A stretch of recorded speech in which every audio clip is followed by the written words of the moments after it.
नमस्कार, स्वागत है आपका टीवी 24 नेटवर्क में और मैं हूं अजय सिन्हा। पश्चिम बंगाल में क्या टीएमसी इंतजार कर रही है कि हिंदू अल्पसंख्यक हो जाएं, मुस्लिम बहुसंख्यक हो जाएं?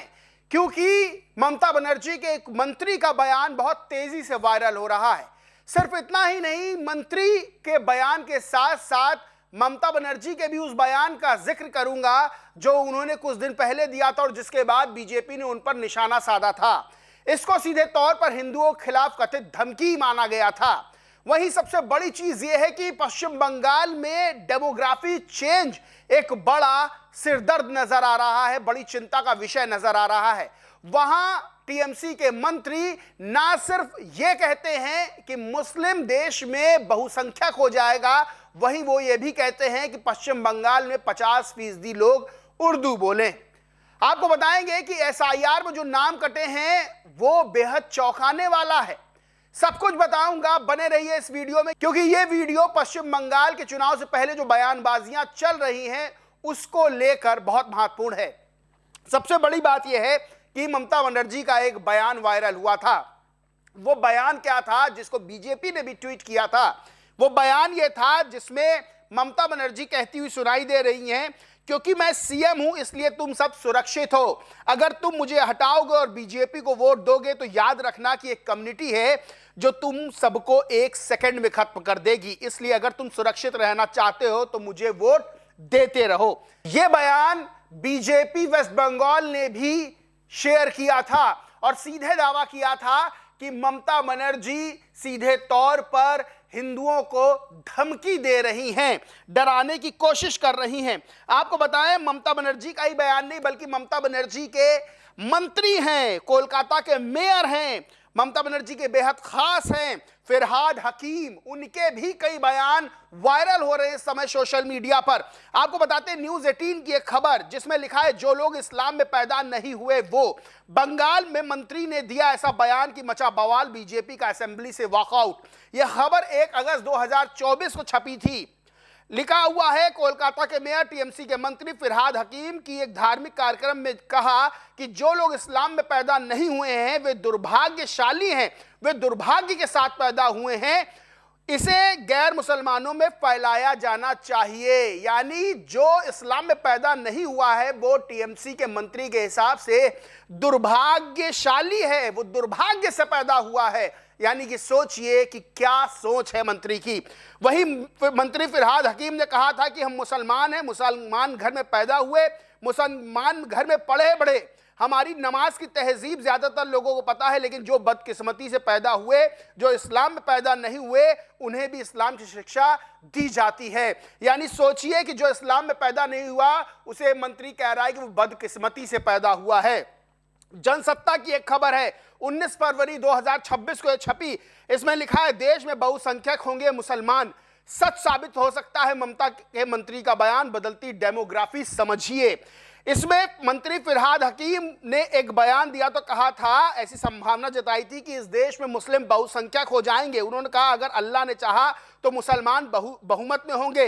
उन्होंने यहां तक बोला कि हम संख्या के हिसाब से अल्पसंख्यक हो सकते हैं, लेकिन अल्लाह की कृपा से हम इतने सशक्त हो सकते हैं कि हमें न्याय के लिए मोमबत्ती जलाने की जरूरत नहीं पड़ेगी। यानी एक तरफ कोई बयान देता है 15 मिनट का समय दो फिर हम बता देंगे, एक झटके में खत्म कर देंगे, तो दूसरी तरफ ममता बनर्जी 1 सेकंड का बयान देती हैं, तो वही ममता बनर्जी के मंत्री इस तरह का बयान देते हैं और कहते हैं कि देश में एक दिन हम बहुसंख्यक होंगे, मुस्लिम बहुसंख्यक होंगे। सबसे बड़ी बात यह है कि इस तरह के बयान चुनाव से पहले दिए जा रहे हैं। इस तरह के बयान आखिर क्या बता रहे हैं पश्चिम बंगाल में?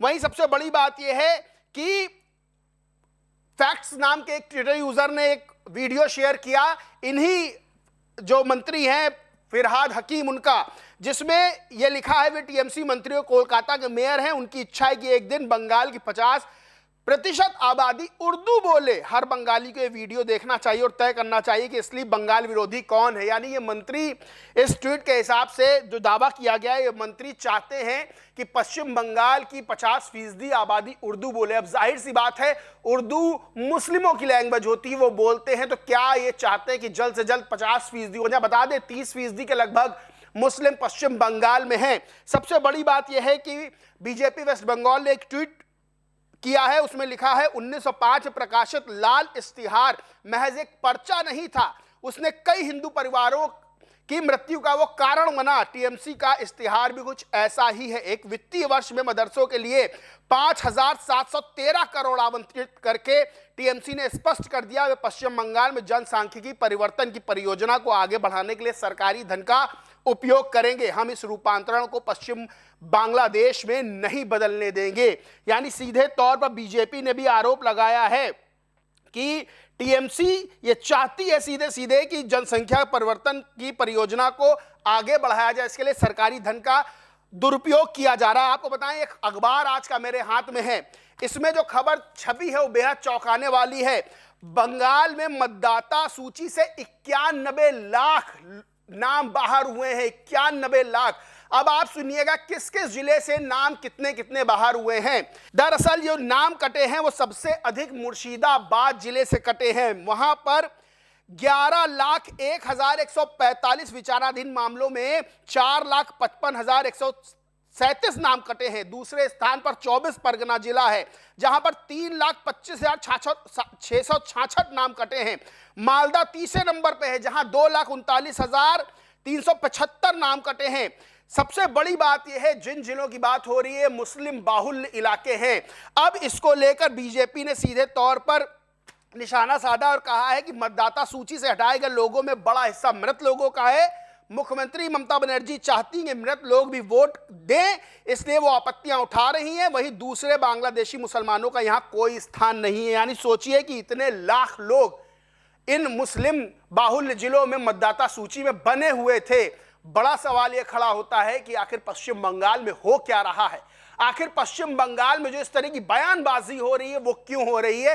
वो आखिर पश्चिम बंगाल में टीएमसी के नेताओं के दिमाग में क्या चल रहा है, ममता बनर्जी के दिमाग में क्या चल रहा है। इस पूरे मामले पर आप क्या सोचते मानते कमेंट करके जरूर बताएं। वीडियो अच्छा लगा हो तो लाइक कर, शेयर करें और चैनल को सब्सक्राइब नहीं किया तो सब्सक्राइब करके बेल आइकन जरूर दबा लें। धन्यवाद।